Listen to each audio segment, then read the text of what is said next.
Abogados, ¿cuál es la ley más extraña o más rara con la que ha ganado un caso? Tuve un caso en el que acusaron a un tipo por pasarse un semáforo en rojo.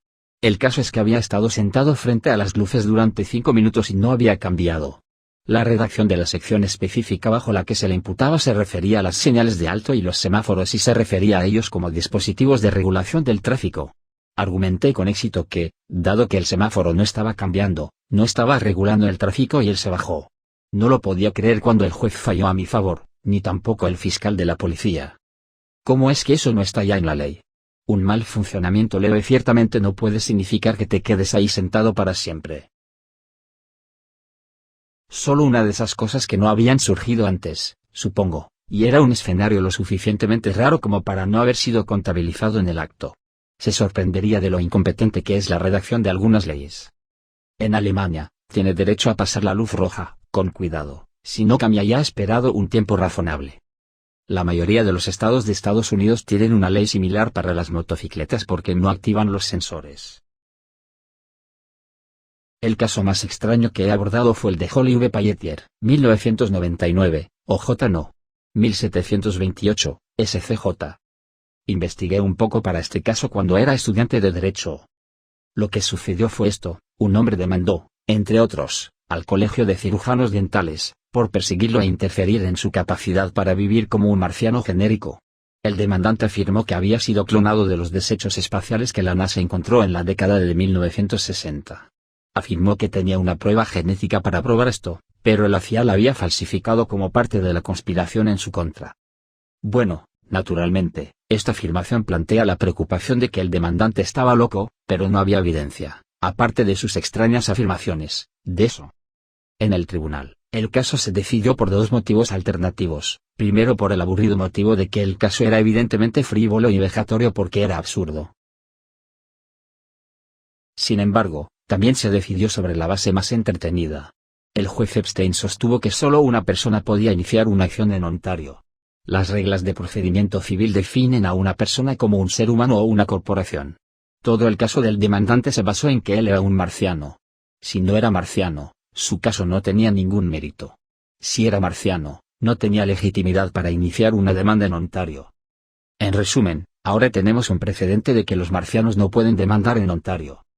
Recuerdo que tuvimos que hacer un juicio para el lobo feroz por asesinar a los 3 cerditos en 5º grados. El esposo de la maestra era un juez real y se presentó para dirigirlo. Yo estaba representando al acusado y con mucha pasión argumentó que mi cliente era un lobo y, por lo tanto, inmune al enjuiciamiento y que este caso necesitaba ser examinado como una pérdida de ganado en lugar de un asesinato de todos modos. La parte que sugería que mi cliente podría simplemente recibir un disparo como un peligro si amenazaba al ganado, pero no podía ser llevada a los tribunales fue bastante controvertida. Gané un caso en el que el acusado, la ciudad de Nueva York, trató de explotar una ley realmente estúpida, que pude usar para ganar el caso. Este fue un caso de resbalón y caída en el que mi cliente tropezó con un trozo de cera rota fuera del Museo de Historia Natural y se rompió el brazo y la muñeca. La ley es que el dueño de una propiedad es responsable de la cera directamente fuera de su propiedad. La teoría es que incluso si no pueden arreglarla, tienen el deber de advertir a las personas sobre los peligros y delimitar el área. El museo era propiedad de la ciudad. Existe otro concepto llamado inmunidad soberana, que es que los gobiernos no pueden ser demandados sin su consentimiento. Entonces, la ciudad había aprobado una ley muy estúpida que los eximiría de la regla de que no pueden ser demandados por lesiones en las aceras a menos que pueda demostrar que estaban en aviso de peligro. Es decir, tendría que demostrar que informó al secretario de Estado, gobernador, alcalde, etc., de la grieta específica exacta en la acera antes de que ocurra la lesión, y tuvo que hacerlo por escrito con tiempo suficiente para que la ciudad la remedie. 180 días de anticipación IRC. En circunstancias normales, esto es imposible porque nadie anticipa tropezar en la acera con 180 días de anticipación con la previsión de escribir una carta al alcalde sobre esa grieta específica. Afortunadamente, alguien tuvo esa previsión, y había una organización sin fines de lucro llamada Big Apple Maps que recorría la ciudad y con mapas de la propiedad del gobierno y registraba con increíble especificidad todas y cada una de las grietas en la acera, baches, protuberancias y otros peligros, y luego publicar estos mapas mientras se entregan copias al gobierno, con el propósito expreso de combatir las defensas de inmunidad soberana en casos de resbalones y caídas contra el gobierno.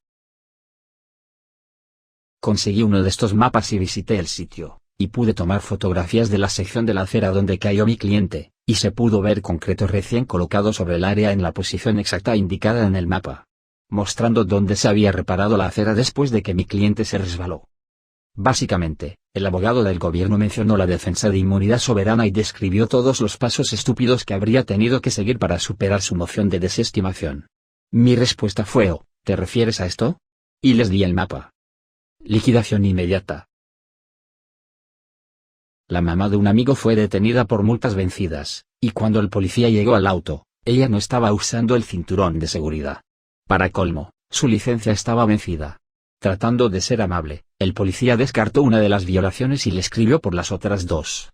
Llegó a casa enojada porque había recibido un boleto y nos mostró a todos pasando el rato. Lo miré y le hice una pregunta simple.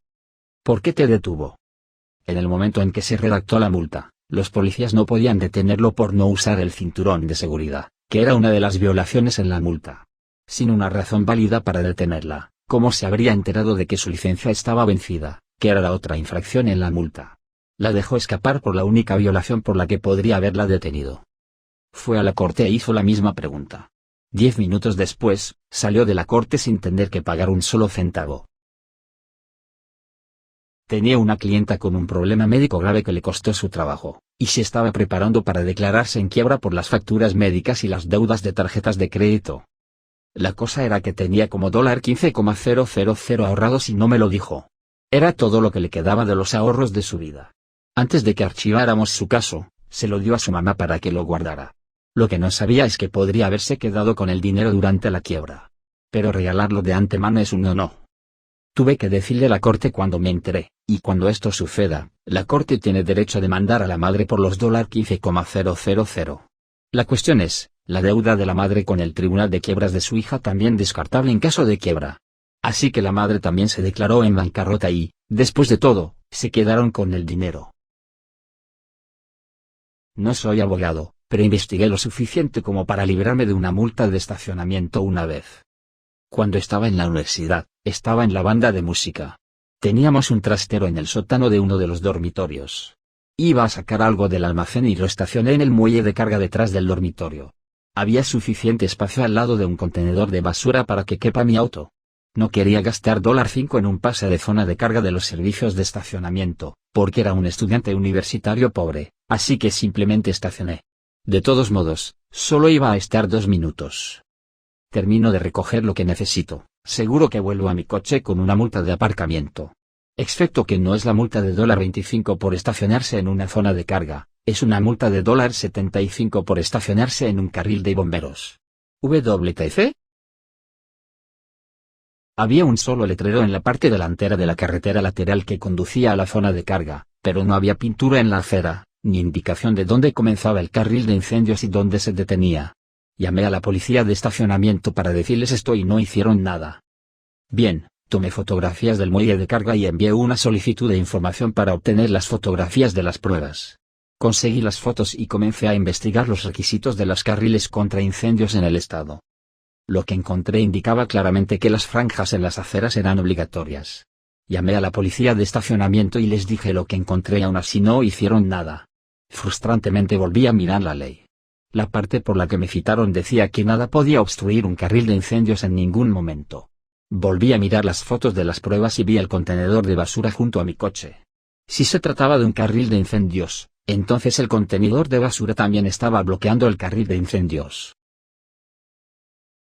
La misma ley estatal con la que me citaron decía que la obstrucción de un carril de incendios sin vehículos estaba sujeta a una multa de $1,500 por día.